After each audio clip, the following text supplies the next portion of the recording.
Hi, good morning.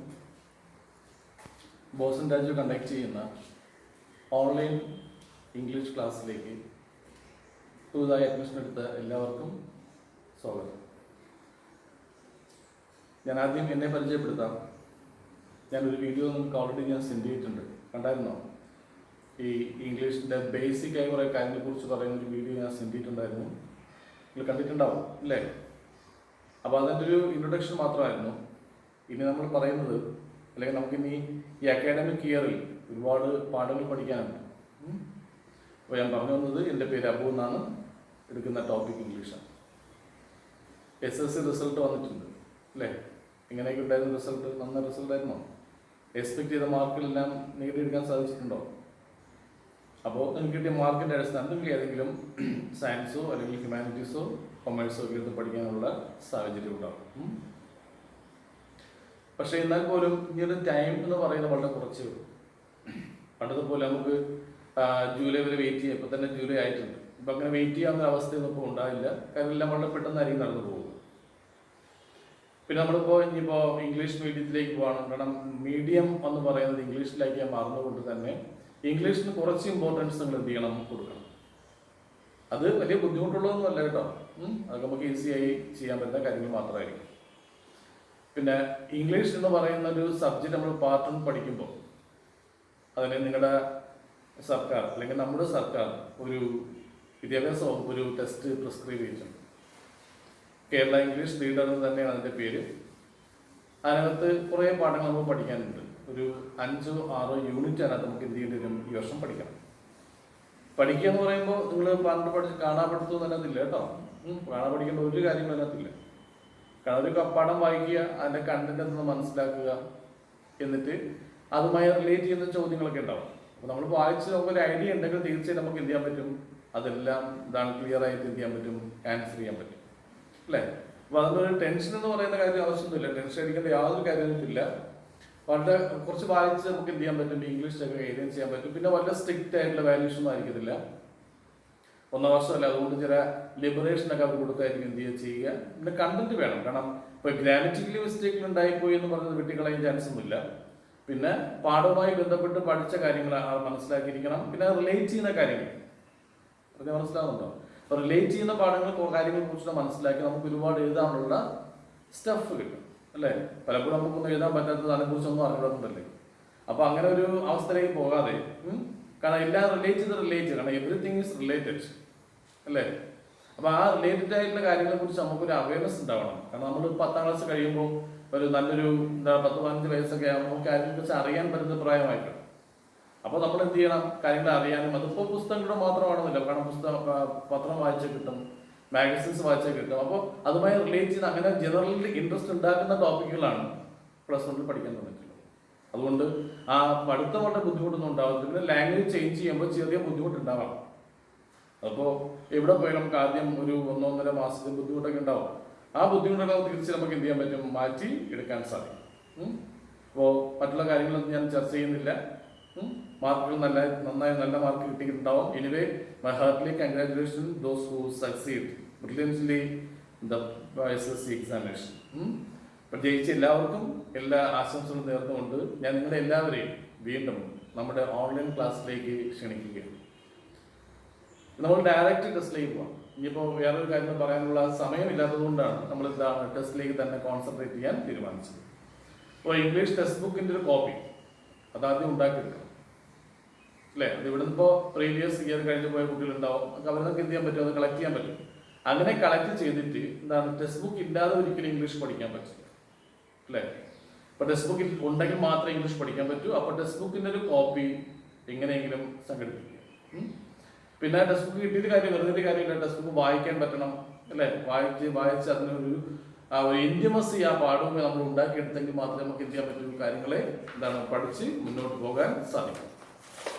പിന്നെ +1 ടെസ്റ്റിനെ കുറിച്ച് പറയുകയാണെങ്കിൽ അതിൽ നമുക്ക് നേരത്തെ പറഞ്ഞില്ലേ, എത്രത്തോളം ഒരു 6 യൂണിറ്റോളം നമുക്ക് കവർ ചെയ്യുന്നുണ്ട്. ഏകദേശം 6 യൂണിറ്റ് കവർ ചെയ്യാനുണ്ട്. ഓരോ യൂണിറ്റിനും ഒരു സ്പെസിഫിക്കലായ പേരൊക്കെ ഉണ്ടാവും അല്ലെ? ഇപ്പോൾ ഗ്ലിംസസ് ഓഫ് ഗ്രേറ്റ്നെസ് എന്ന് പറയുന്നതാണ് ഇതിൻ്റെ ആദ്യത്തെ യൂണിറ്റ്. Glimpses of greatness. അപ്പോൾ ഈ ടൈറ്റിൽ എന്താണെന്ന് അല്ലെ? എന്താണ് ഉദ്ദേശിക്കുന്നത് അറിയണം. ഇപ്പോൾ ഗ്ലിംസസ് ഓഫ് ഗ്രേറ്റ്നസ് എന്ന് പറയുമ്പോൾ എന്താ നമുക്ക് പെട്ടെന്ന് മനസ്സിലാവില്ല. അപ്പൊ അതിനെ റിലേറ്റ് ചെയ്ത് കുറെ പാഠഭാഗങ്ങൾ വായിക്കും. അത് ചിലപ്പോ സിമ്പിൾ ആയിട്ടുള്ള സ്റ്റോറീസ് ഉണ്ടാവും, പോയംസ് ഉണ്ടാവും, അല്ലെ? അല്ലെങ്കിൽ ഏതെങ്കിലും സ്പീച്ച് ഉണ്ടാവും. അങ്ങനെയൊക്കെയുള്ള കാര്യങ്ങൾ വായിക്കുമ്പോൾ എന്താണ് ഗ്രേറ്റ്നസ്, അല്ലെ? എന്താണ് ഗ്രേറ്റ്നസ് എന്ന് പറയുന്നത് മനസ്സിലാക്കാൻ പറ്റും. ആ ഗ്രേറ്റ്നസ് അച്ചീവ് ചെയ്യുമ്പോൾ നമുക്ക് ഉണ്ടാകുന്ന ലൈഫിൽ ഉണ്ടാകുന്ന അഡ്വാൻറ്റേജ് എന്തെന്ന് മനസ്സിലാക്കാൻ പറ്റും. അപ്പൊ അങ്ങനെ കുറെ കാര്യങ്ങൾ നമുക്ക് ഡിസ്കസ് ചെയ്യും. അപ്പൊ നമ്മളിപ്പോ ഇംഗ്ലീഷ് പഠിച്ച് കുറെ എക്സാമിനേഷൻ പോയിന്റ് ഓഫ് വ്യൂ എന്തെങ്കിലും എഴുതി വെച്ചിട്ട് കാര്യമില്ല. അത് നമ്മുടെ ലൈഫിലേക്ക് എന്ത് ചെയ്യാൻ പറ്റണം, നമുക്ക് കൊണ്ടുവരാൻ പറ്റും, അല്ലെ? അതാണല്ലോ ലാംഗ്വേജിന്റെ ബേസിക് ആയ കൺസെപ്റ്റ് എന്ന് പറയുന്നത് കമ്മ്യൂണിക്കേഷൻ. കമ്മ്യൂണിക്കേഷൻ കറക്റ്റിനോടൊപ്പം we should be aware about certain basic things related to human life. നമ്മുടെ ഹ്യൂമൻ ലൈഫുമായി ബന്ധപ്പെട്ട ചില അടിസ്ഥാന കാര്യങ്ങളൊക്കെ ഉണ്ട്. അതൊക്കെ നമുക്ക് എന്ത് ചെയ്യാൻ പറ്റണം, ഉൾക്കൊള്ളാൻ പറ്റണം. അതൊക്കെ നമ്മുടെ ക്യാരക്ടറിൽ ഉണ്ടാകണം, നമ്മുടെ പ്രവൃത്തിയിൽ ഉണ്ടാവണം. അങ്ങനെ നമുക്ക് ഗ്രാജുവലി എന്ത് ചെയ്യാൻ പറ്റും, എന്തായി മാറാൻ പറ്റും, ഒരു ജനറൽ പേഴ്സണായിട്ട് മാറാൻ. തീർച്ചയായിട്ടും ഈ സ്റ്റഡി ഓഫ് ഇംഗ്ലീഷ് മീൻസ് പഠിക്കുന്നതെല്ലാം സാഹിത്യമാണ് എന്ന് പറയുന്നത്. ഇംഗ്ലീഷ് വാക്കുണ്ട് എന്താണ്? സാഹിത്യം എന്ന് പറയുന്ന ഇംഗ്ലീഷ് വാക്ക് എന്താണ്? ലിറ്ററേച്ചർ. അപ്പൊ ആ ലിറ്ററേച്ചറിനെ കുറിച്ചും ലിറ്ററേച്ചർ റിലേറ്റഡ് ആണ് എല്ലാ ടോപ്പിക്കും, അല്ലേ? നമ്മൾ പറയുന്നത് ലിറ്ററേച്ചർ ആണ് അല്ലെങ്കിൽ സാഹിത്യമാണ്, ഇത് നമ്മൾ പറയാറുണ്ടാവും. അപ്പൊ അത് എന്തൊക്കെ നമുക്ക് വലിയ ക്ലാസ് ഡീപ്പായിട്ട് പഠിക്കാം. ഇപ്പോൾ അത്രയും ഡീപ്പായിട്ട് പഠിക്കേണ്ട കാര്യത്തോട് ഞാൻ ചർച്ച ചെയ്യുന്നില്ല. ഓക്കെ. എന്നാൽ പോലും ഏത് പാഠം വായിക്കുമ്പോഴും ഒരു മോറൽ ലെസൺ, ഒരു ധാർമ്മികമായിട്ടുള്ള നന്മ നമുക്ക് തീർച്ചയായിട്ടും എന്ത് ചെയ്യാൻ പറ്റണം, ക്രിയേറ്റ് ചെയ്യാൻ സാധിക്കും. നമ്മൾ ഈ യൂണിറ്റിലേക്ക് വരുമ്പോൾ തന്നെ ഈ ഗ്ലിംസസ് ഓഫ് ഗ്രേറ്റ്നസ് എന്ന് പറയുന്ന ഒരു ടോപ്പിക്ക് തന്നിട്ട് അത് ലെറ്റ് us ബിഗിൻ എന്ന് പറയുന്ന ഒരു പേജ് ഉണ്ട്. നിങ്ങൾ കയ്യിൽ ടെസ്റ്റ് ഉണ്ടെങ്കിൽ ടെസ്റ്റ് എടുത്ത് വയ്ക്കുക. അതായത് പേജ് നമ്പർ 8 അത് കൊടുത്തിരിക്കുന്നത്, 8ാമത്തെ പേജ്. അപ്പോൾ ലെറ്റ് us ബിഗിൻ എന്ന് പറഞ്ഞ് കൊടുത്തിട്ട് ഒരു ചെറിയ പിക്ചറെ കൊടുത്തിട്ടുണ്ട്. ഞാൻ ജസ്റ്റ് വായിക്കാം. Some are born great. ഒരു സെന്റൻസിന്റെ ചെറിയ ഭാഗം. Some are born great and some achieve greatness. Okay, some achieve greatness and some have greatness thrust upon them എന്ന് പറയുന്ന ഈ പോപ്പുലർ ആയിട്ടുള്ള ഒരു സ്പീച്ച് ആരെങ്കിലും കേട്ടിട്ടുണ്ടോ? ഇത് ചിലപ്പോൾ മോട്ടിവേഷൻ ഉണ്ടാക്കുന്നതായിരിക്കാം, അല്ലെങ്കിൽ ഇൻസ്പിറേഷൻ ഉണ്ടാക്കുന്ന സ്പീച്ച് എല്ലാം കേട്ടിട്ടുണ്ടോ? അപ്പൊ നമ്മുടെ ലൈഫിലൊക്കെ ഒരുപാട് ഇൻസ്പിറേഷൻ ക്രിയേറ്റ് ചെയ്യാൻ പറ്റുന്ന ഒരു സ്പീച്ചാണ് ഞാനിപ്പോൾ വായിച്ചത്. Some are born great, some have greatness thrust upon them എന്ന് പറയുന്ന ഈ സ്പീച്ച് നമുക്കറിയാം. ലോകം കണ്ട ഏറ്റവും വലിയ ഡ്രാമറ്റിസ്റ്റ് ആയിരുന്നു വില്യം ഷേക്സ്പിയർ. അദ്ദേഹത്തിന്റെ 12th നൈറ്റ്സ് എന്ന് പറയുന്ന ഒരു ഡ്രാമയിലാണ് ഈ ഒരു സ്പീച്ച് നമ്മൾ വായിക്കുന്നത്, അല്ലേ? അപ്പോൾ നിങ്ങൾ ആലോചിക്കും, ഈ സ്പീച്ചും ഈ നമ്മൾ പഠിക്കുന്ന പാഠവുമായിട്ട് എന്തെങ്കിലും ബന്ധമുണ്ടോ? ബന്ധമുണ്ട്. ആ ബന്ധമുള്ളത് കൊണ്ടാണല്ലോ അതിവിടെ പറയാൻ കാരണം. അപ്പൊ എന്താണ് ഗ്രേറ്റ്നസ്, അല്ലേ? ഇപ്പൊ നമ്മളിപ്പോ ഞാനോ നിങ്ങളോ ഒക്കെ ചിലപ്പോൾ പല സെൻസിൽ ഗ്രേറ്റ് ആയിരിക്കും, പല അർത്ഥത്തിൽ, അല്ലേ? പക്ഷെ പലപ്പോഴും നമ്മുടെ ക്വാളിറ്റി നമ്മൾ പലപ്പോഴും നമുക്ക് ഐഡന്റിഫൈ ചെയ്യാൻ പറ്റാണ്ട് നമ്മളൊരു പ്രത്യേക സ്ട്രീമിൽ മാത്രം സ്കൂളിൽ പോകുന്നു, പഠിക്കുന്നു, പരീക്ഷ എഴുതുന്നു, ജയിക്കുന്നു എന്നല്ലാതെ നമുക്കൊരിക്കലും നമ്മുടെ ഒരു ഐഡന്റിറ്റി ഒരിക്കലും, നമ്മുടെ കഴിവിനെ നമുക്ക് ഒരിക്കലും ഐഡന്റിഫൈ ചെയ്യാൻ പറ്റിയിട്ടില്ല, അല്ലേ? അപ്പോൾ അതിന്റെ അർത്ഥം ഞാനോ നിങ്ങളോ ആരെങ്കിലും കൂടിയതെന്നോ ചെറുതെന്നോ ഒന്നും അല്ല കേട്ടോ. അവിടെ ആരും ഇൻഫീരിയർ അല്ല, ആരും സുപ്പീരിയർ അല്ല. എല്ലാവർക്കും അവരൊക്കെ അവരുടേതായിട്ടുള്ള ക്വാളിറ്റിയും ഗ്രേറ്റ്നസ്സും ഉണ്ട് എന്ന് വിശ്വസിക്കുന്ന ഒരാളാണ് ഞാൻ, അല്ലേ? അപ്പോൾ ഗ്രേറ്റ്നസ് എന്ന് പറയുന്നത് ക്രിയേറ്റ് ചെയ്യണം. നമുക്കൊരു ലൈഫ് ഉണ്ടായാൽ, നമ്മൾ ജനിച്ചാൽ അത് കുറെ കഴിയുമ്പോൾ ആരോഗ്യം അറിയാതെ മരിച്ചു പോയിട്ട് കാര്യമൊന്നുമില്ല, അല്ലേ? നിങ്ങളുടെ നിങ്ങളുടെ പേര് എന്താണ്, അത് ലോകത്ത് തന്നെ എന്ത് ചെയ്യപ്പെടണം, നിങ്ങൾ അറിയപ്പെടാൻ ശ്രമിക്കണം, അല്ലെങ്കിൽ ലോകം നിങ്ങളെ തിരിച്ചറിയണം. ആ തിരിച്ചറിഞ്ഞ എന്തുകൊണ്ടായിരിക്കാം? നിങ്ങളുടെ ആ ഒരു ഗ്രേറ്റ്നസ് എന്ന് പറഞ്ഞ ക്വാളിറ്റി ഉള്ളത് കൊണ്ട് മാത്രമായിരിക്കത്തില്ലേ? ഇല്ലാത്ത ആൾക്കാർ നമ്മൾ ഒരിക്കലും റെക്കഗ്നൈസ് ചെയ്യാറില്ല, ഒരിക്കലും തിരിച്ചറിയാറില്ല. അപ്പൊ ഗ്രേറ്റ്നസ് എന്ന് പറയുന്നത് is one of the trait, TRAIT. Trait means സ്വഭാവ ഗുണം അല്ലെങ്കിൽ ക്വാളിറ്റി.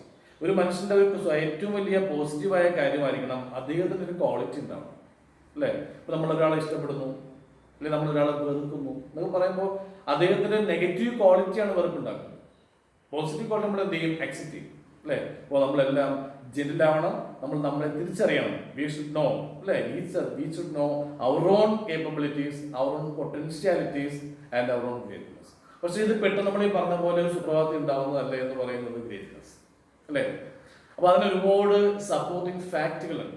ഒരുപാട് സപ്പോർട്ടിങ് ഫാക്ടുകൾ ചേരുമ്പോഴാണ് ഒരു മനുഷ്യൻ ഗ്രേറ്റ് ആയിട്ട് എന്ത് ചെയ്യുന്നത്, മാറുന്നത്. അപ്പൊ ഏതൊക്കെ ക്വാളിറ്റികളാണ് ഒരു ഗ്രേറ്റ്നസിലേക്ക് നമ്മളെ എത്തിക്കുന്നത് ചോദിച്ചാൽ അത് കുറെ ഓപ്ഷൻസ് തന്നിട്ടുണ്ട്. അതിലൊന്നും തന്നിട്ടുണ്ട് ഹാർഡ് വർക്കിംഗ്, അല്ലേ? ഹാർഡ് വർക്കിംഗ് എന്ന് പറയുമ്പോൾ നിങ്ങൾക്ക് തന്നെ പരീക്ഷ പബ്ലിക് പരീക്ഷ എഴുതിയ ആൾക്കാരോട് ഞാൻ ഹാർഡ് വർക്കിംഗ് പറയേണ്ട കാര്യമുണ്ടോ? ഇല്ലല്ലോ. അപ്പോൾ ഹാർഡ് വർക്കിംഗ് കൊണ്ട് മാത്രമേ നമുക്ക് എന്ത് ചെയ്യാൻ പറ്റൂ, എന്തെങ്കിലും ഗ്രേറ്റ് സിറ്റുവേഷൻസുകളും അല്ലെങ്കിൽ ഗ്രേറ്റ് റിയാലിറ്റികൾ നമുക്ക് എന്ത് ചെയ്യാൻ പറ്റൂ, ക്രിയേറ്റ് ചെയ്യാൻ സാധിക്കും. അപ്പോൾ നിങ്ങൾ നല്ലപോലെ ഹാർഡ് വർക്ക് ചെയ്തിട്ടുണ്ടെങ്കിൽ തീർച്ചയായും നല്ല മാർക്ക് കിട്ടിക്കാണും. അത് വളരെ സ്പഷ്ടമായി ഇപ്പോൾ ജീവിതത്തിൽ തന്നെ വ്യക്തമായ കാര്യമില്ലേ അല്ലേ? If you are ready to make hard work definitely you will be rewarded. നിങ്ങൾ എന്ത് ചെയ്യപ്പെടും, റിവാർഡ് ചെയ്യപ്പെടും. അപ്പോൾ ഹാർഡ് വർക്കിംഗ് എന്ന് പറയുന്നത് വൺ ഓഫ് ദി എലിമെന്റ്സ് എന്തിനാണുള്ള ഗ്രേറ്റ്നസ്സിലേക്ക് പോകാൻ സഹായിക്കുന്ന ഒരു എലിമെന്റുകൾ ഒരെണ്ണമാണ് എന്ന് പറയുന്നത് ഹാർഡ് വർക്കിംഗ് എന്ന് പറയുന്നത്. അതുപോലെ തന്നെ കോൺഫിഡൻസ് എന്നൊക്കെ പറയുന്നത് പലപ്പോഴും നമുക്ക് ഇല്ലാത്തതാണ് ഈ ആത്മവിശ്വാസം എന്ന് പറയുന്നത്. അതില്ലാത്തതുകൊണ്ട് തന്നെ പലപ്പോഴും നമുക്കൊന്നും ചെയ്യാൻ പറ്റാതെ നമ്മൾ എന്ത് ചെയ്യപ്പെടും, എല്ലാ മേഖലകളിൽ നിന്നും ഒഴിവാക്കപ്പെടുന്ന എക്സ്ക്ലൂഡ് ചെയ്യപ്പെടുന്ന അവസ്ഥ ഉണ്ടാവത്തില്ലേ? അപ്പോൾ നിങ്ങൾക്ക് ഗ്രേറ്റ് ആകണമെന്നുണ്ടെങ്കിൽ തീർച്ചയായിട്ടും നിങ്ങൾ നിങ്ങളെ ആദ്യം എന്ത് ചെയ്യണം, ഐഡന്റിഫൈ ചെയ്യണം. നിങ്ങൾ ഐഡന്റിഫൈ ചെയ്യണം, മറ്റൊരാളല്ല. നിങ്ങൾ ആരാണെന്ന് സ്വയം ഐഡന്റിഫൈ ചെയ്യുമ്പോഴാണ് ആൻഡ് ദാറ്റ്സ് ദ ബിഗിനിങ് അല്ലെങ്കിൽ that is the prime step of emerging A great person. സ്വയം മനസ്സിലാക്കുക, കുറ്റങ്ങളും കുറവുകളൊക്കെ നമുക്ക് ഉണ്ടാവത്തില്ലേ? അപ്പൊ ആ കുറ്റങ്ങൾ എന്താ മനസ്സിലാക്കുക, കുറവുകൾ മനസ്സിലാക്കുക, ട്രൈ ടു മേക്കപ്പ് അല്ലേ? അപ്പൊ അതൊക്കെ മേക്കപ്പ് ചെയ്യാൻ നമുക്ക് പറയാൻ പറ്റണം. അപ്പോൾ ഗ്രേറ്റ്നെസ് എന്ന് പറയുന്നത് തീർച്ചയായിട്ടും based on lot of hard working qualities. മനസ്സിലായോ? ഒരാളുടെ ഗ്രേറ്റ്നെസ് എന്ന് പറയുന്നത് ഒരുപാട് ഹാർഡ് വർക്കിംഗ് ക്വാളിറ്റികൾ മാത്രമേ എന്ത് ചെയ്യാൻ പറ്റും, നമുക്ക് അറ്റൈൻ ചെയ്യാൻ സാധിക്കും എന്നൊരു മോട്ടിവേഷനാണ് വില്യം ഷേക്സ്പിയർ ഈ സ്പീച്ചിലൂടെ നമ്മളോട് പറഞ്ഞിരിക്കുന്നത്. പിന്നെ നമുക്ക് വായിച്ച് നോക്കുമ്പോൾ മനസ്സിലാക്കാൻ പറ്റും ഏതൊക്കെ രീതിയിലാണ്. നിങ്ങൾ സ്കൂളിലൊക്കെ പഠിക്കുമ്പോൾ ഈ കോമ്പറ്റീഷൻ പരീക്ഷ എല്ലാം നമുക്ക് എടുത്തിട്ടുണ്ടോ? ഉണ്ടോ? ചില ഈ കോമ്പറ്റീഷൻ വരുമ്പോൾ എല്ലാത്തിനും പേര് കൊടുക്കും. എല്ലാ ഐറ്റംസിനും പേര് കൊടുത്തിട്ട് സമയമാകുമ്പോൾ ചെലുത്തില്ല അല്ലേ? അപ്പോൾ അയാളുടെ ചെസ്റ്റ് നമ്പറോ അയാളുടെ പേരോ വിളിച്ചിട്ട് അയാളിപ്പോൾ first call, second call, third call, അവസാനം കോൾ എന്ത് ചെയ്യും, ക്യാൻസൽ ചെയ്യും. അപ്പോൾ ഇതൊരു നെഗറ്റീവായ ഹാബിറ്റ് ആയതുകൊണ്ട് സ്കൂളിൽ ഇപ്പോൾ ചെയ്യുന്നുണ്ട്. അതൊരു സ്ക്രീനിങ് ടെസ്റ്റ് നടത്തും. അത് വിജയിക്കുന്ന മാത്രമേ എന്ത് ചെയ്യൂ, അത് രംഗത്ത് അവതരിപ്പിക്കാനുള്ള ഒരു ഓപ്പർച്യൂണിറ്റി ഉണ്ടാകും അല്ലേ? അപ്പൊ അങ്ങനെ ഞാൻ സ്കൂളിൽ പഠിക്കുമ്പോൾ ഒരുപാട് പേരുകൾ കാണിച്ചിട്ടുണ്ട്. കാരണം ഇതേനൊക്കെയുള്ള പേരുകൾ, അതായത് ആ കോമ്പറ്റീഷന് പേര് കൊടുക്കുക, വിളിക്കുമ്പോൾ പോകാതിരിക്കുക. പിന്നെ എനിക്കത് കിട്ടിയ അഡ്വാൻറ്റേജ് എന്ന് പറയുന്നത് എൻ്റെ പേര് 2-3 പ്രാവശ്യം ചെയ്യും, മൈക്കിലൂടെ അനൗൺസ് ചെയ്യും. അത് സുഖമില്ല കേൾക്കാൻ അല്ലേ? അപ്പൊ അതുകൊണ്ട് മാത്രമാണ് ഞാൻ കൊടുത്തത്. പിന്നെ സാറന്മാർ എൻ്റെ പേര് പോലും കൊണ്ട് കൊടുത്താൽ സ്വീകരിക്കാത്ത അവസ്ഥയെ മാറിയിട്ടുണ്ട് അല്ലേ? അപ്പോൾ നമ്മൾ ഒരിക്കലും പോലും പിന്നോട്ട് പോകരുത്. And you should go ahead, മുന്നോട്ട് പോകണം. ഒരു ചിത്രം നിങ്ങളുടെ പുസ്തകത്തിൽ കണ്ടിട്ട് നോക്കിയാൽ അറിയാൻ പറ്റും. ഒരു വേദിയിലേക്ക് ഒരു കുട്ടിയെ നമ്മൾ തള്ളി വിടുക ചെയ്തു. ആക്ച്വലി അയാൾക്ക് ഭയങ്കര പേടിയാണ്. കാരണം ആ 10 പേരെ ഫ്രണ്ടിൽ പോയി സംസാരിക്കാൻ നമുക്ക് പേടിയായിരിക്കും. അല്ലാതെ നമ്മൾ ഭയങ്കരമായ ഡയലോഗ് പറയുന്ന ആളാണ്. പക്ഷെ 10 പേരെ കാണുമ്പോൾ നമ്മൾ മുട്ടടിക്കും, നമ്മുടെ സൗണ്ട് ഒക്കെ വൈബ്രേറ്റ് ചെയ്യും അല്ലെ? ചിലപ്പോൾ പുറത്ത് കേൾക്കില്ല, എല്ലാം ഗദ്ഗതങ്ങളായി പോകുന്ന അവസ്ഥയിലേക്ക് മാറും. അങ്ങനെ ഒരാളെ എൻകറേജ് ചെയ്ത് തള്ളി വിടുന്ന കണ്ടേ. അപ്പൊ ചോദിച്ചിട്ടുണ്ട്, what thoughts and feelings does get you walking? അപ്പൊ ഇങ്ങനെ കാര്യം കണ്ടാൽ നിങ്ങളാണ് കണ്ടത്, ഒരു സ്കൂൾ കോമ്പറ്റീഷൻ നടക്കുന്നു അല്ലെ? ഒരു കുട്ടിയെ നിർബന്ധിച്ച് ഒരു ടീച്ചറോ അല്ലെങ്കിൽ അയാളുടെ പാരന്റോ ഒക്കെ തള്ളി അകത്തേക്ക് വിടുമ്പോൾ നിങ്ങൾക്ക് ഉണ്ടാകുന്ന ഇമോഷൻ എന്തായിരിക്കും, നിങ്ങൾക്ക് ഉണ്ടാകുന്ന ഫീലിംഗ് എന്തായിരിക്കും അല്ലെ? എന്നിട്ട് പറയുന്നുണ്ട് അതിന് ആ ചിത്രത്തിന്റെ സ്യൂട്ടബിൾ ആയിട്ടുള്ള ഒരു ടൈറ്റിൽ കൊടുക്കാൻ പറഞ്ഞിട്ടുണ്ട്. ഇത് ചോദിച്ച കാര്യം എന്താ, നിങ്ങൾക്ക് ഇതുപോലെ അനുഭവം do you have same experience in your life? ഉണ്ടോ? ഇങ്ങനെ ഒരു പാർട്ടിസിപ്പന്റിനെ ചെല്ലുകയും പേര് കൊടുക്കുകയും സമയമാകുമ്പോൾ ചെല്ലാതിരിക്കുകയും ചെയ്യുമ്പോൾ അനുഭവം ഉണ്ടായിട്ടുണ്ടോ?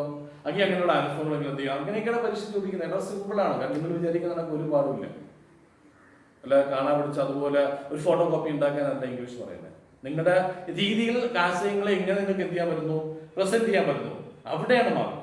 അല്ലാതെ ഒരു സാറിന് നോട്ട്സ് അതുപോലെ ഒരു കോപ്പി ആയിട്ട് മാറ്റിയാൽ മാർക്ക് കിട്ടത്തൊന്നുമില്ല. അപ്പൊ നമുക്ക് ലാംഗ്വേജ് അല്ലേ, ഇഷ്ടംപോലെ ഏരിയാസ് നമുക്ക് യൂസ് ചെയ്യാം, എങ്ങനെ വേണോ പറയാൻ പറ്റും. അത് നമ്മുടെ it is depend on us അല്ലേ? അപ്പൊ അങ്ങനെ പറഞ്ഞ് പ്രതിഫലിപ്പിക്കാൻ പറ്റിയാൽ you will get good marks, നല്ല മാർക്ക് അല്ലേ? ചോദ്യം ഇതാണ്, have you any similar experience? If so, അങ്ങനെ എന്തെങ്കിലും അനുഭവം ഉണ്ടോ? Share it with your friends. You should have a mind to share it. നമ്മളൊക്കെ ഷെയർ ചെയ്യുമ്പോൾ നമുക്ക് ആ ഷെയറിനോടൊപ്പം ഉണ്ടാകുന്ന ചില നെഗറ്റീവ്സുകൾ മാറാൻ പറ്റും. പിന്നെ നമുക്ക് നമ്മുടെ പോരായ്മകളെ തിരിച്ചറിയാനും ഒരുപക്ഷെ ഷെയറിംഗ് എന്ന് പറയുന്നത് എന്ത് ചെയ്യും, സഹായിക്കും. അപ്പൊ ഇങ്ങനെയൊക്കെ ഒരു മോട്ടിവേഷണൽ സ്ട്രക്ചർ ഉണ്ടാക്കിയിട്ടാണ് നിങ്ങൾ ഇതിലേക്ക് കൊണ്ടുവരുന്നത്, നമ്മൾ ഈ +1 ഇംഗ്ലീഷ് ക്ലാസ്സിലേക്ക് കൊണ്ടുവരുന്നത്. അപ്പോൾ നമ്മൾ പറഞ്ഞ പോയിന്റ് മനസ്സിലായോ? ഈ ക്ലാസ് കണ്ടുകൊണ്ടിരിക്കുന്ന ഓരോ കുട്ടിയും ആദ്യം മനസ്സിലാക്കേണ്ടത് അവർക്ക് അവരുടേതായിട്ട് ഒരുപാട് ഗ്രേറ്റ് ക്വാളിറ്റീസ് ഉണ്ട്. അപ്പോൾ ചോദിക്കും അതെന്താണ് എന്നെ ചോദിക്കുന്നത്, നിങ്ങൾ സ്വയം ചോദിക്കണം. ചോദിക്കുമ്പോൾ മനസ്സിലാക്കാൻ പറ്റും എൻ്റെ ഗ്രേറ്റ്നസ് ഇതാണ് അല്ലെങ്കിൽ എൻ്റെ നെഗറ്റീവ് ഇതാണ് എന്നൊക്കെ നമുക്ക് അറിയാൻ പറ്റും അല്ലേ. നെഗറ്റീവിനെ മാറ്റി പോസിറ്റീവ് ആക്കാനും ഗ്രേറ്റ്നസ് എന്ന് ഒരു ക്വാളിറ്റി ഉണ്ടെങ്കിൽ അത് മെയിൻറ്റെയിൻ ചെയ്യണം, അത് സസ്റ്റെയിൻ ചെയ്യാൻ പറ്റണം, അത് എന്ന് നിലനിർത്താൻ പറ്റുന്ന ഒരു അവസ്ഥ ഉണ്ടാവണം. ഇങ്ങനെയൊക്കെയാണ് മനുഷ്യൻ എന്ത് ചെയ്യുക, വളരുന്നത് അല്ലേ. അപ്പോൾ you should be a promising citizen of our world അല്ലേ. ഈ ലോകത്ത് തന്നെ നിങ്ങളൊരു പ്രോമിസിങ് പേഴ്സണായിട്ട് മാറണം അല്ലേ. എപ്പോഴും ഒരു നല്ലൊരു ഒപ്പീനിയൻ എപ്പോഴും ക്രിയേറ്റ് ചെയ്യുന്ന ഒരു പേഴ്സണാലിറ്റിയായിട്ട് മാറണം. പഠിച്ച് വളരെ വലിയൊരാളായിട്ട് നാളത്തെ തലമുറ നിങ്ങളെ ഓർത്ത് പറയണം ആൻഡ് അയാളെ പോലെ ഇയാളെ പോലെ എന്നൊക്കെ പറയുന്ന ഒരവസ്ഥയിലേക്ക് നിങ്ങൾ എന്ത് ചെയ്യണം, കൊണ്ടെത്തിക്കണം കേട്ടോ. അല്ല സിനിമയിൽ നമ്മളിപ്പോ ഇല്ല അമർ അക്ബർ അന്തോണി സിനിമ കണ്ടപ്പോ ഉണ്ണിയെ പോലെ ആകണം എന്ന് പറയുന്ന ഉണ്ണി അവസാനം കഞ്ചാവ് വിൽപ്പനയിലേക്ക് മാറിയിട്ടുണ്ട്. അങ്ങനെ ആകാനല്ല ഞാൻ പറയുന്നത് കേട്ടോ. അപ്പൊ അങ്ങനെ ഒരിക്കലും ആവരുത്. ഒരു പോസിറ്റീവായ രീതിയിലേക്ക് നമ്മൾ എന്ത് ചെയ്യണം, മാറാൻ എന്ത് ചെയ്യണം, എപ്പോഴും ശ്രമിക്കണം. അപ്പോൾ നമ്മുടെ ആദ്യത്തെ യൂണിറ്റ് തുടങ്ങുമ്പോഴായിട്ട് ഒരു ചെറിയ ഒരു സ്പീച്ച് അത് പറയുന്നത്. നമ്മൾ ഇന്ന് ഡിസ്കസ് ചെയ്യുന്നത് ആ ഒരു സ്പീച്ച് അല്ലേ. ഇന്ന് ഡിസ്കസ് ചെയ്യുന്ന ഒരു സ്പീച്ച്, അതിന് സ്പീച്ച് കേട്ടിട്ടുണ്ടോ? പ്രസംഗം. ഈ സ്പീക്കർ പറയുന്ന വേറെ വാക്കാണ് ഒറേറ്റർ അല്ലേ. Speech is called orator. അത് പേഴ്സണൽ ടോക്ക് ആകാം അല്ലെങ്കിൽ പബ്ലിക് ടോക്കും ആകാം. ഏത് വേണം നമുക്ക് എന്ത് ചെയ്യാൻ പറ്റും, അത് ക്രിയേറ്റ് ചെയ്യാൻ പറ്റും. അപ്പൊ ഒരു സ്പീച്ച് എന്ന് പറയുമ്പോൾ നമ്മൾ ഐഡന്റിഫൈ ചെയ്യുന്നത് എന്തായിരിക്കും, അത് എത്രത്തോളം ആൾക്കാരുടെ ഒരു ഡെപ്തും അല്ലെങ്കിൽ എന്താണ് സ്വാധീനം ഉണ്ടാക്കുന്നത്, പറയുന്ന കാര്യങ്ങളുടെ സ്പഷ്ടത, പറയുന്ന കാര്യങ്ങളുടെ ഒരു വൈബ്രൻസ് എല്ലാം ഉണ്ടെങ്കിൽ മാത്രമേ എന്ത് ചെയ്യാൻ പറ്റൂ, ആ സ്പീച്ച് അട്രാക്റ്റീവ് ആയി കേട്ടുകൊണ്ടിരിക്കാൻ പറ്റും. ഇല്ലെങ്കിൽ ആദ്യം പറയുന്നത് രണ്ടാമതൊക്കെ നമ്മൾ എന്ത് ചെയ്യും, ഇല്ലെങ്കിൽ വസനം ആ ബെഞ്ച് ഡെസ്ക് മാത്രം ഇടും അല്ലേ. ചില സ്പീച്ച് കേട്ട് നമ്മളവിടെ ഇരുന്നു എത്ര മണിക്കൂർ കണ്ടിന്യൂസ് നമ്മൾ ഇരുന്ന് കേൾക്കുന്നത് എന്തുകൊണ്ടാണ്, ആ പറയുന്നതിന്റെ എന്താണ് ഒറിജിനാലിറ്റിയും അത് പ്രസന്റ് ചെയ്യുന്ന രീതിയും ഒക്കെ വളരെ ഇമ്പോർട്ടൻ്റ് അല്ലേ അല്ലേ. ഞാനൊരു കാര്യം പ്രസന്റ് ചെയ്യുമ്പോഴും ഞാൻ പ്രസന്റ് ചെയ്യുന്ന രീതി ഇഷ്ടപ്പെട്ടില്ലെങ്കിൽ എന്ത് ചെയ്യും, ഈ വീഡിയോ ക്ലാസ്സുകൾ കേൾക്കും. അപ്പോൾ ഓരോ ആൾക്കാരും അവരുടെ രീതിയിൽ എന്ത് ചെയ്യണം, കഴിവുകൾ ഉൾക്കൊണ്ട് എന്ത് ചെയ്യണം, പ്രസന്റ് ചെയ്യുമ്പോഴാണ് എന്ത് ചെയ്യുന്നത്, സ്പീച്ച് എഫക്റ്റീവ് ആയിട്ട് മാറുന്നത്. അപ്പൊ നമുക്ക് ആദ്യം പറയാനുള്ളത്, ഞാൻ നിങ്ങൾ പറയാൻ ആഗ്രഹിക്കുന്ന വ്യക്തിയും ലോകം കണ്ട ഏറ്റവും വലിയൊരു പേഴ്സണാണ് പറയുമ്പോൾ എബ്രഹാം ലിങ്കൻ എന്ന് പറയുന്ന ഒരാളിനെ കണ്ടിട്ടുണ്ട്. ഇന്ന് നമ്മൾ അദ്ദേഹത്തിന്റെ ചിത്രം കാണുമ്പോൾ ഒരു പെർഫെക്റ്റ് ജെന്റിൽമാന്റെ ഇമേജ് ഒക്കെയാണ് കാണുന്നത് അല്ലേ. ഏത് വ്യക്തിയിലും ഒരു പാസ്റ്റ് ഉണ്ട്, ഒരു ഭൂതകാലം കഴിഞ്ഞുപോയ കാലം ഉണ്ടാവും അല്ലേ. ഇപ്പൊ എല്ലാ പേജുകളും പാസ്റ്റിന്റെ എല്ലാ പേജുകളും അട്രാക്റ്റീവ് അല്ല. നിങ്ങൾ സ്കൂളിൽ 10 വർഷം പഠിച്ചു, ഈ 10 വർഷവും നിങ്ങളുടെ എല്ലാ പേജുകളും അട്രാക്റ്റീവ് ആയിരുന്നോ? ചിലപ്പോ ഡാർക്ക് ആയിട്ടുള്ള കാലഘട്ടങ്ങൾ വന്നിട്ടുണ്ടാവും അല്ലേ. ഇതൊക്കെ എല്ലാ മനുഷ്യനും ഉണ്ടാവുന്ന, പലതും പറയാറില്ല. ഞാൻ പഠിക്കുമ്പോൾ എനിക്ക് ഒരുപാട് ഡാർക്ക് ആയിട്ടുള്ള കാലഘട്ടങ്ങൾ ഉണ്ടായിട്ടുണ്ട് അല്ലേ. അപ്പൊ പറയുന്നതിൽ ഇപ്പൊ നമുക്ക് വിഷമമില്ല. പിന്നെ ആ ഡാർക്ക്നെസ് ഒരു തെറ്റായിരിക്കാൻ സംഭവിച്ചത്, പിന്നെ ആ തെറ്റ് റിപ്പീറ്റ് ചെയ്യാതിരുന്നാൽ മതി, അത് ഏറ്റവും വലിയ ശരിയായിട്ട് മാറും. വീണ്ടും ആ തെറ്റ് നമ്മൾ ആവർത്തിക്കുകയാണെങ്കിൽ അത് ഡെലിബറേറ്റ് അറ്റംപ്റ്റ് ആയിരിക്കും, മനഃപൂർവ്വം ചെയ്യുന്നതായിരിക്കും. അതൊരിക്കലും എന്ത് ചെയ്യാൻ പറ്റില്ല, എക്സ്ക്യൂസ് ചെയ്യാൻ പറ്റില്ല. ഓക്കെ. അപ്പോൾ എബ്രഹാം ലിങ്കൻ കണ്ടക്ട് ചെയ്ത ഒരു സ്പീച്ചാണ് നമുക്കൊരു മോട്ടിവേഷണൽ ബിഗിനിങ് ആയിട്ട് ഈ ഇംഗ്ലീഷ് ടെക്സ്റ്റ് ബുക്കിന്റെ ആദ്യം തന്നെ. എൻ്റെ കയ്യിൽ ടെക്സ്റ്റ് ബുക്ക് ഉണ്ടാവും അല്ലേ, അതൊരു വിശ്വാസമാണല്ലോ എല്ലാം അല്ലേ. ഞാൻ അതിൻ്റെ നമ്മൾ എന്താണ് ഡിസ്കസ് ചെയ്യാൻ പോകുന്നത്, നമ്മൾ എന്താണ് അതിൽ വായിക്കാൻ പോകുന്നത് വെച്ചാൽ ഒരു ചെറിയ കാര്യം മനസ്സിലാക്കിയിരിക്കുക. Abraham Lincoln is one of the greatest American statesman. Abraham Lincoln is one of the greatest American statesman. കണ്ടോ, വൺ ഓഫ് ദ വന്നാൽ മിക്കവാറും അതിൻ്റെ കൂടെ വരുന്ന എപ്പോഴും വെർബ് എപ്പോഴും എന്തായിരിക്കും, സിംഗുലർ ആയിരിക്കണം അല്ലെ. വെർബ് സിംഗുലർ ആകുമ്പോൾ എന്താണ്, സബ്ജക്ട് സിംഗുലർ ആകുമ്പോൾ വെർബും സിംഗുലർ ആയിരിക്കും എന്ന് പറയുന്നതാണ് ബേസിക് ഇംഗ്ലീഷ് സ്ട്രക്ചർ എന്ന് പറയുന്നത്. വൺ ഓഫ് ദ സ്റ്റേറ്റ് മാൻ അല്ല പറഞ്ഞിരിക്കുന്നത്, വൺ ഓഫ് ദ സ്റ്റേറ്റ് മാൻ. ലോകം കണ്ട ഏറ്റവും പ്രഗത്ഭനായിട്ടുള്ള ഒരു രാജ്യതന്ത്രജ്ഞൻ അല്ലെങ്കിൽ ഒരു മഹത്തായ വ്യക്തിയാണ് എന്ന് പറയുന്നത് എബ്രഹാം ലിങ്കൻ. ലിങ്കന്റെ പഴയ പേര് മറച്ചു വയ്ക്കാൽ വളരെ വിഷമകരമായിട്ടുള്ള സാഹചര്യങ്ങളിലൂടെ ലിങ്കൻ വളർന്നത് അല്ലേ. നിങ്ങൾ പണ്ടേ കേട്ടിട്ടുണ്ട്, പോസ്റ്റിന്റെ വെളിച്ചത്തിൽ നിന്ന് പഠിച്ചതൊക്കെയാണ് പറയുന്നത്. Okay. He is known for his celebrated speeches അല്ലേ. നമ്മളിപ്പോ APJ അബ്ദുൽ കലാം, അദ്ദേഹം ഇത്രയും യങ്സ്റ്റേഴ്സിന്റെ മൈൻഡ് ഇത്രയും ഇൻസ്പയർ ആവാനുള്ള കാരണം എന്ന് പറഞ്ഞത് എന്താ, അദ്ദേഹത്തിന്റെ സ്പീച്ചുകളാണ് അല്ലേ. നമ്മൾ പറയും നമ്മുടെ ഈ ഫ്യൂച്ചർ നമുക്ക് ഒരിക്കലും ചേഞ്ച് ചെയ്യാൻ പറ്റില്ല എന്നൊക്കെ പറഞ്ഞു, ഭാവി മാറ്റാൻ പറ്റില്ല എന്നൊക്കെ പറയുന്നത് അല്ലേ. ഭാവിക്ക് മാറ്റാൻ പറ്റും, എല്ലാം മാറ്റാൻ പറ്റും. എങ്ങനെ നമ്മൾ ഇങ്ങനെ ആവാനുള്ള കാരണം നമ്മുടെ കുറെ ഹാബിറ്റ്സുകളാണ് അല്ലേ. ആലോചിച്ച് ഹാബിറ്റ്സുകളല്ലേ. എൻ്റെ ഹാബിറ്റ് ഇങ്ങനെ ആയതുകൊണ്ടാണ് ഞാൻ ഇങ്ങനെ ആയിരുന്നത്. അപ്പൊ ഹാബിറ്റുകൾ നെഗറ്റീവാന്ന് കണ്ടാൽ ആ ഹാബിറ്റിന് എന്ത് ചെയ്യണം? മാറ്റണം. When you are ready to change your habits, automatically നിങ്ങൾ എന്തുണ്ടാവും? മാറ്റങ്ങൾ ഉണ്ടാവും. ഈ മാറ്റങ്ങൾ നിങ്ങളുടെ ഫ്യൂച്ചറിനെ പൂർണ്ണമായി എന്ത് ചെയ്യും? മാറ്റിമറിയും. ഡെഫിനറ്റ്ലി മാറ്റിമറിയും അല്ലേ? അപ്പൊ അങ്ങനെയൊക്കെയുള്ള സ്പീച്ചുകൾ പറഞ്ഞ വ്യക്തിയാണെന്ന് പറയുന്നത് APJ അബ്ദുൽ കലാം അല്ലേ? അതുപോലെ ഡ്രീമിനെ കുറിച്ച് പറയുന്നുണ്ട്. നമുക്ക് എല്ലാവർക്കും ഭയങ്കര ഡ്രീമുകളാണ് അല്ലേ?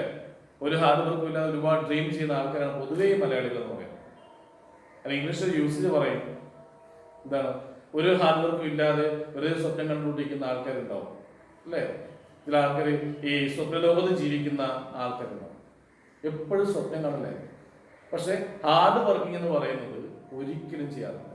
ഹാർഡ് വർക്കിംഗ് ഒരിക്കലും ചെയ്യാറില്ല അല്ലേ? അവന് പറയുന്ന ഇംഗ്ലീഷ് യൂസ് ചെയ്യുന്നത് ബിൽഡ് കാസ്റ്റൽസ് ഇൻ ദ എയർ എന്നാണ്.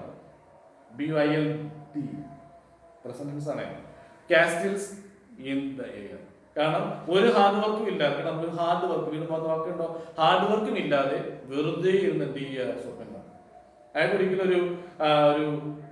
ഒരു ബെനിഫിറ്റും, പേഴ്സണൽ ബെനിഫിറ്റ് ആയിക്കോട്ടെ, മോണിറ്ററി ബെനിഫിറ്റ് ആയിക്കോട്ടെ, അങ്ങനെയൊന്നും ഉണ്ടാവില്ല അല്ലെ? ഇതൊക്കെ ആരും പറഞ്ഞ സ്പീച്ചാണ് അല്ലെ? അപ്പൊ ഡ്രീം ചെയ്യാന്ന് പറയുമ്പോൾ നമ്മൾ ഒരിക്കലും ഉറങ്ങാൻ അനുവദിക്കാത്തതാകണം നമ്മുടെ സ്വപ്നം എന്നും പറഞ്ഞൊരു മോട്ടിവേഷണൽ സ്പീച്ചാണ്. അപ്പൊ അങ്ങനെ Abraham Lincoln is also a person very popular for creating very motivating എന്താണ് speeches. Here is the story of his first speech as a little boy. ഒരു കൊച്ചു കുഞ്ഞായിരിക്കുമ്പോൾ എബ്രഹാം ലിങ്കൻ ഉണ്ടായിട്ടുള്ള കാര്യങ്ങളാണ് നമ്മൾ ഈ പാഠത്തിൽ വായിക്കുന്നത്. ഓക്കെ, ഞാൻ ജസ്റ്റ് ഒന്ന് വായിക്കാം. He made his first speech when he was a boy. മനസ്സിലായല്ലോ? ഒരു കൊച്ചു കുഞ്ഞായിരുന്നപ്പോഴാണ്, കാരണം 10, 12, 14 വയസ്സുള്ളപ്പോഴാണ് ആദ്യമായിട്ടൊരു പബ്ലിക് സ്പീച്ച് ഇയാൾ കണ്ടക്ട് ചെയ്തത്. നിങ്ങൾക്ക് പറ്റുമോ? നിങ്ങൾക്ക് 14 വയസ്സായല്ലോ. ഏതെങ്കിലും ഒരു പബ്ലിക് മാറ്ററിനെ കുറിച്ച് ആ വലിയൊരു ഓഡിയൻസ് വിളിച്ച് സംസാരിക്കാൻ പറ്റുമോ? ഒരുപക്ഷെ സംസാരിക്കാനുള്ള മൈൻഡ് ഉണ്ടെങ്കിൽ തന്നെ സംസാരിക്കാനുള്ള ടോപ്പിക് വേണ്ടേ? ടോപ്പിക്കിലാവുമ്പോൾ സംസാരിക്കും അല്ലേ? And boy going barefoot means അർത്ഥം എന്താണ്? ഈ നഗ്നപാതനായിട്ട്. His trousers held by a suspender and his sock of the sticking through the hole in the crown of his cheap straw hat. The physical appearance of the boy, കുട്ടി കണ്ടാൽ അയാളുടെ appearance വളരെ മോശമാണ്. Trousers ഉണ്ട്, പിന്നെ സ്ട്രിപ്പൊക്കെ ഉള്ള വള്ളിനിക്കലൊക്കെ ധരിച്ചിരിക്കുന്നത്, അതുകൊണ്ട് ഓൾറെഡി പോയിട്ടുണ്ടെന്നാണ് പറയുന്നത്. പിന്നെ ഹാറ്റ് ഉണ്ട്, ഹാറ്റ് കംപ്ലീറ്റ് ഓട്ടയാണ്, മുടിയെല്ലാം പുറത്തുനിന്ന് നിൽക്കുന്നുണ്ട്. അപ്പൊ ഇയാൾ ഒരിക്കലും ഒരു പബ്ലിക് സ്പീക്കറാണ്, നമുക്ക് അംഗീകരിക്കാൻ പറ്റില്ല. അപ്പൊ ഞാൻ ചോദിക്കും, ഒരു പബ്ലിക് സ്പീക്കറിന് അദ്ദേഹത്തിന്റെ അപ്പിയറൻസ് എന്ന് പറയുന്നത് ഇമ്പോർട്ടന്റ് ആണോ? നമ്മൾ പറയും ഒരു ഫസ്റ്റ് ഇംപ്രഷൻ ഉണ്ടാക്കാൻ പറ്റും അല്ലേ? നമ്മൾ പറയാം ഫസ്റ്റ് ഇംപ്രഷൻ ഉണ്ടായാൽ നമുക്കൊരു മൈൻഡ് കാഴ്ചപ്പാടുണ്ടാവും. പക്ഷെ അങ്ങനെ ഇംപ്രസിംഗ് ഒന്നും അല്ല ഈ പയ്യൻ. ഒരു കമ്പം തോലുമായ ഒരു പയ്യൻ ഒരു വള്ളിനേക്കറൊക്കെ ഇട്ട് ഒരു ഹാൻഡ് ധരിച്ചിരുന്നത് ഇപ്പോൾ നോ വൺ റെക്കഗ്നൈസ് ഹിം. ആരും ഇയാളെ തിരിച്ചറിയാനോ മനസ്സിലാക്കാനോ ശ്രമിച്ചിട്ടില്ല. In the company of his rail-splitting companion Dennis Hank, Abraham Lincoln, the close friend of Dennis Hank, attended the political meeting which was addressed by a typical stump speaker. പണ്ടൊക്കെ ഇന്ന് വലിയ വേദികളൊക്കെ സംസാരിക്കും, കാരണം ഈ മരക്കുറ്റികളൊക്കെ ഉണ്ടാവും അല്ലെങ്കിൽ പലക കെട്ടിട്ടുള്ള ഒരു പ്ലാറ്റ്ഫോമിലാണ് ഒരു വലിയ സ്പീക്കർ സംസാരിക്കുന്നത്. ആ സ്പീച്ച് കേൾക്കാനാണ് ആരൊക്കെ വന്നത്? Lincoln and his close friend or his blossom friend called Dennis Hank. ഒരു ഫ്രണ്ട് എന്നൊക്കെ പറയുന്നതിന്റെ വാല്യൂ എന്ന് സ്പീച്ച് വായിക്കാൻ മനസ്സിലാക്കാൻ പറ്റും. നമ്മളെ ക്രിട്ടിസൈസ് ചെയ്യണം. ഇപ്പൊ എന്റെ കൂട്ടുകാരുടെ നീ കാണിച്ചത് തെറ്റാണ്, അത് ശരിയല്ല എന്ന് പറഞ്ഞാൽ അങ്ങോട്ട് എനിക്ക് അവനോട് ദേഷ്യം. പക്ഷെ അങ്ങനെയല്ല, അവൻ ഞാൻ നന്നാകണം ആഗ്രഹിക്കുന്നതായിരിക്കും എങ്ങനെയാ പറയുന്നത്. അപ്പൊ എന്ത് ചെയ്യണം? അയാളുടെ വാക്കുകൾ കേൾക്കുക. On those loud voices fellows who shouted at the top of his voice and waved his arms wildly. പക്ഷേ ഈ സ്പീക്കർ കണ്ടക്ട് ചെയ്ത സ്പീച്ച് ഒരിക്കലും ഇംപ്രസീവ് ആയിരുന്നില്ല അല്ലേ? പക്ഷെ ഈ ഒരു സാഹചര്യം മനസ്സിലാക്കി ഡെനിസ് എന്ത് ചെയ്തു? ഈ എബ്രഹാം ലിങ്കൻ ഒരു വേദി ഉണ്ടാക്കുകയായിരുന്നു ആ കോണ്ടെക്സ്റ്റിൽ. At the conclusion of the speech, which did not meet, അല്ലെ, അതൊരിക്കലും മീറ്റ് ചെയ്തില്ല, അതൊരിക്കലും ഒരു വൻ വിജയം ആയി തീർന്നില്ല. Views either to Abe and Dennis. The later declared that Abe could make a better speech than that. ഇത് പറയാണ്, ഡെനിസ് പറയാണ്, നിങ്ങൾ സംസാരിച്ചേക്കാളും ബെറ്ററായി സംസാരിക്കാൻ എന്റെ കൂട്ടുകാരനെ പറ്റും. ഇത് കേട്ട് ഇബ്രഹാം ലിങ്കന്റെ എന്താണ് മാനസികം ഏകദേശം ഊഹിക്കാൻ പറ്റത്തില്ല. ആൾക്കാർ പണി തരുമെന്നൊക്കെ പറയുന്നില്ല, അതുപോലെ ആയിപ്പോയി. Whereupon we got dry goods box and called down AB to replay the campaign orator. ഒരു ഈ നമ്മൾ ഈ ഫ്രൂട്ട്സ് കൊണ്ടുവരുന്ന പെട്ടികളില്ലേ, കുറേ നൈസ് ആയിട്ടുള്ള ഈ മരത്തിന്റെ തടി കൊണ്ട് ഉണ്ടാക്കിയിട്ടുള്ള അങ്ങനെ ഒരു പെട്ടി എടുത്തിട്ട് പറഞ്ഞു, please come and start your speech. ഇത് വല്ലാത്തൊരു ഇടുത്തി വീഴുന്ന പോലെയായിരുന്നു ആർക്ക് ഈ അനുഭവം Abraham Lincoln. Little boy threw his old straw hat on the ground. തലയിരുന്ന ഹാറ്റില്ലേ പുറത്തേക്കും തന്നിട്ട് ചെയ്തു. And he jumped. And mounting the dry goods box, delivered a speech which held the attention of the crowd. അയാളുടെ speech എന്ന് പറയുന്നത് ആ ഉണ്ടായിരുന്ന എല്ലാവരും വളരെ ശ്രദ്ധിച്ച് എന്ത് ചെയ്തു, വളരെ കേട്ടുകൊണ്ട് തന്നെ ഇരുന്നു, ഒരു ചേഞ്ചും ഉണ്ടായില്ല. And won him consider black fellows. ഈ വാക്ക് ശ്രദ്ധിക്കണം, APPLUS. fellows means എന്നാണ് കൺഗ്രാറ്റുലേഷൻസ്, നമ്മൾ ഒരാളെ അഭിനന്ദിക്കുക എന്നൊക്കെ അതിന്റെ അർത്ഥം. നല്ല സ്പീച്ച് ആകുമ്പോൾ ആൾക്കാർ എന്ത് ചെയ്യും, കൈയടിച്ച് ചെയ്യും, അഭിനന്ദിക്കാറില്ലേ. Even the campaign orator admitted that it was fine speech. കാരണം അവിടെ പബ്ലിക് സ്പീച്ച് കണ്ടക്ട് ചെയ്യാൻ വന്ന ആ ഒറേറ്റർ പോലും ഈ സ്പീച്ച് കണ്ട് അംഗീകരിച്ചു. കാരണം അത്ര ആക്യുറേറ്റ് ആയിരുന്നു ആ കുട്ടി പറഞ്ഞ കാര്യങ്ങൾ. കാരണം വളരെ തുച്ഛമായ പ്രായം മാത്രമേ ഉള്ളൂ, കുഞ്ഞുകുരായിരുന്നു. And answer every point in his creation. കാരണം ഓരോ കാര്യങ്ങളും വ്യക്തമായി പറഞ്ഞ് അത് സമർത്ഥിക്കാൻ പറ്റണം അല്ലെ. ആ സമർത്ഥിക്കാനുള്ള ആ ഒരു സാമർഥ്യം ആർക്കുണ്ടായിരുന്നു? അപ്പോ ഇബ്രഹാം ലിങ്കൻ അങ്ങനെ ഒരു ക്വാളിറ്റിയുടെ തിരിച്ചറിയാൻ ഉണ്ടാക്കിയ സാഹചര്യമല്ല ഇത്. ആക്ച്വലി അതിന്റെ കാരണക്കാരൻ ആരാ? അയാളുടെ ഫ്രണ്ട് അല്ലേ. ആരാണ്? Name is called Dennis Hang. Dennis Hanks who thought Abe was great man. കാരണം സ്വന്തം കൂട്ടുകാരനെ കുറിച്ച് നല്ലപോലെ മനസ്സിലാക്കണം. അണ്ടർസ്റ്റാൻഡിങ് എന്ന് പറയുന്നത് ഇതിപ്പോ ആർക്കും മനസ്സിലാക്കാൻ ആർക്കും സമയം, അതൊക്കെ ബാക്കിയുള്ള ആക്ടിവിറ്റികളുടെ ആണ് അല്ലേ. അപ്പൊ നിങ്ങൾ എന്നെ മനസ്സിലാക്കുന്നു, ഞാൻ നിങ്ങളെ മനസ്സിലാക്കുന്നു പറയുമ്പോൾ ഇതിനേക്കാൾ ഏറ്റവും വലിയ ക്വാളിറ്റി ലോകത്തൊന്നുമില്ല. അതുപോലെ അധ്യാപകൻ വിദ്യാർത്ഥി മാത്രമല്ല, ഭാര്യ ഭർത്താവായാലും അങ്ങനെ, അച്ഛനും മക്കളായാലും അങ്ങനെ തന്നെ. ഒരു അണ്ടർസ്റ്റാൻഡിംഗ് മൈൻഡ് ഇല്ലെങ്കിൽ there is no value for life today. Greatest man who ever lived was delighted and often spoke how the young Abe got his better on time campaign speaker. അല്ലേ. അപ്പൊ ഇയാൾ എങ്ങനെയാണ് വളരെ പ്രഗത്ഭനായിട്ടുള്ള ഒരു റൈറ്റായി മാറി ചോദിച്ചാൽ അതിന്റെ ബിഗിനിങ് ലെസണിലെ കാരണക്കാരൻ ആരായിരുന്നു? അയാളുടെ ക്ലോസ് ഫ്രണ്ട് ആയിരുന്ന ഡെനിസ് ഹാങ്സ് അല്ലേ. അപ്പൊ ഇങ്ങനെ അവസരം വളരെ അൺഎക്സ്പെക്ടഡ് ആയിട്ടുണ്ടായിട്ടുള്ളതായിരുന്നു. പക്ഷേ ആ സിറ്റുവേഷൻ ഒരിക്കലും ഇബ്രഹാം ലിങ്കൻ തന്റെ ഫ്രണ്ടിനോട് ദേഷ്യം കാണിക്കുകയോ ഇറങ്ങിപ്പോയി ചെയ്തില്ല. അവസരങ്ങൾ എന്ന് പറയുന്നത് നമുക്ക് ഒരിക്കലും എന്താണ് പിന്നെ ഉണ്ടാക്കിയെന്ന് വരത്തില്ല. whenever it opens, go and hit it. പോയി നമ്മൾ എന്ത് ചെയ്യണം. അതിലൂടെയൊക്കെയാണ് നമുക്ക് നമ്മുടെ കാര്യങ്ങൾ പുറത്ത് കാണുന്നത്, നമ്മുടെ പൊട്ടൻഷ്യാലിറ്റികൾ, നമ്മളെ കഴിവുകൾ എന്ത് ചെയ്യണം, നമുക്കത് എക്സ്പോണ്ട് ചെയ്യാൻ പറ്റും.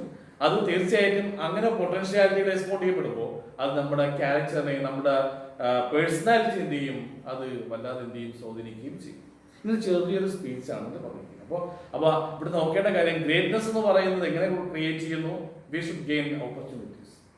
അതുപോലെ അതിൻ്റെ പിന്നിൽ ഒരാൾ ഉണ്ടാവണ്ടേ അല്ലേ. നമ്മൾ പറയാറില്ലേ, ഏത് പുരുഷന്റെയും വിജയത്തിന്റെ പിന്നിൽ ഒരു സ്ത്രീ ഉണ്ടാവും എന്ന് പറഞ്ഞത് പോലെയാണ്. അപ്പോൾ ഇവിടെ ഒരു സ്ത്രീ ഒന്നും ആയിരുന്നില്ല, കൂട്ടുകാരനായിരുന്നു. അതാണ് എ റിയൽ ഫ്രണ്ട്.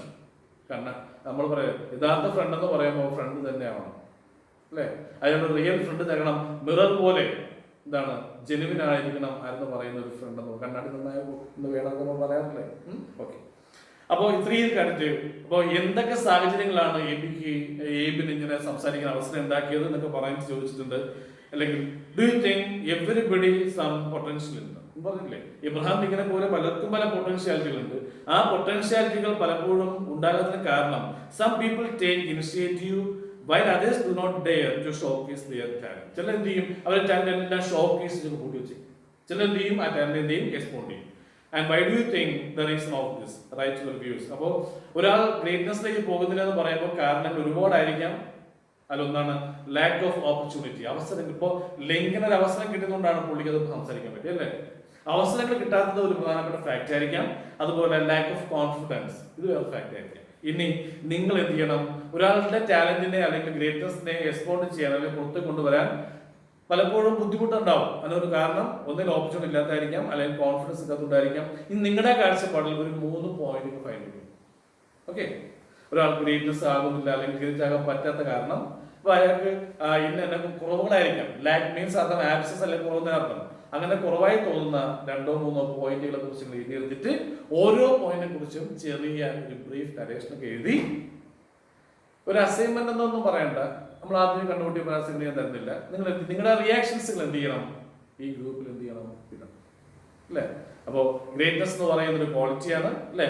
അത് അച്ചീവ് ചെയ്യുന്ന ഓപ്പർച്യൂണിറ്റികൾ ഉണ്ടാവണം, കോൺഫിഡൻസ് ഉണ്ടാവണം. അങ്ങനെയൊന്നും ഇല്ലാത്ത എത്രയോ പേരുണ്ടാവും. അവർ നമുക്ക് ഇങ്ങനെ സഹായിക്കും അല്ലേ. അപ്പോൾ ഈ പാഠം വായിക്കുമ്പോൾ greatness can be achieved through hard working and certain other criterias. അത് ഏതൊക്കെയാണ് നമ്മൾ എന്ത് ചെയ്യണം, മനസ്സിലാക്കി മുന്നോട്ട് പോയാൽ എന്ത് ചെയ്യാൻ പറ്റും, വി ക്യാൻ ഡു എന്താണ് ദിസ് കോഴ്സ് വെരി ബെറ്റർ. നമുക്ക് ബെറ്റർ ആയിട്ട് എന്ത് ചെയ്യാൻ പറ്റും, ഇത് ക്രിയേറ്റ് ചെയ്യാൻ സാധിക്കും. ഞാനത് ഒരു ഫസ്റ്റ് ലെസൺ ഒന്നും അല്ല, ലെസന്റെ പേര് ഞാൻ പറഞ്ഞത് ഗ്ലിംസസ് ഓഫ് ഗ്രേറ്റ്നസ് എന്നാണ്. അതൊരു റീഡിങ് ഇൻസ്പിറേഷണൽ സ്പീച്ച് മാത്രമാണ്. ഇതിൽ നിന്ന് വലിയ എക്സാമിനേഷൻ വലിയ ചോദ്യങ്ങളൊന്നും പ്രതീക്ഷിക്കേണ്ട. പിന്നെ നമുക്കൊരു ഇതാണ്, നമ്മൾ അതിൽ കോൺഫിഡൻസ് ഉണ്ടാവണം. എനിക്ക് നിങ്ങളെ അറിയാൻ കൂടിയാണ് ഒരുപക്ഷെ ഈ പാഠം. ഞാൻ പറയുന്നത് നിങ്ങൾ എങ്ങനെ റെസ്പോണ്ട് ചെയ്യുന്നു, എങ്ങനെ റിയാക്ട് ചെയ്യുന്നൊക്കെ അറിയണ്ടേ. നിലം പറഞ്ഞിട്ട് മാത്രമേ നമുക്ക് എന്ത് ചെയ്യാൻ പറ്റൂ, എന്തെങ്കിലും ചെയ്യാൻ പറ്റൂ. അപ്പോൾ നിങ്ങൾ പോസിറ്റീവായി റെസ്പോണ്ട് ചെയ്യുന്നു, അല്ലെങ്കിൽ അത് എനിക്ക് വളരെ ഫേവറബിൾ ആയി തോന്നിയാൽ നമ്മൾ വളരെ കോൺഫിഡൻസോട് കൂടി എന്ത് ചെയ്യും, നമ്മൾ പഠിച്ച് മുന്നോട്ട് പോവുകയും and thus we can crack +1 without any strain. ഒരു സ്ട്രെയിനിൽ നമുക്ക് എന്ത് ചെയ്യാൻ പറ്റും, ഈ +1 പഠിച്ചെടുക്കാൻ സാധിക്കും. ഓക്കെ, ഞാൻ ഇത്രയും കാര്യങ്ങൾ പറഞ്ഞതെല്ലാം മനസ്സിലായിട്ടുണ്ടോ എന്ന് പ്രതീക്ഷിക്കുന്നു. അപ്പോൾ അടുത്ത ഒരു പുതിയ പാഠവുമായി നമ്മൾ എന്ത് ചെയ്യും, അടുത്ത ക്ലാസ്സിൽ മീറ്റ് ചെയ്യും. Okay, thank you very much of hearing the class and see you again. Always please tune with us. Have a nice day.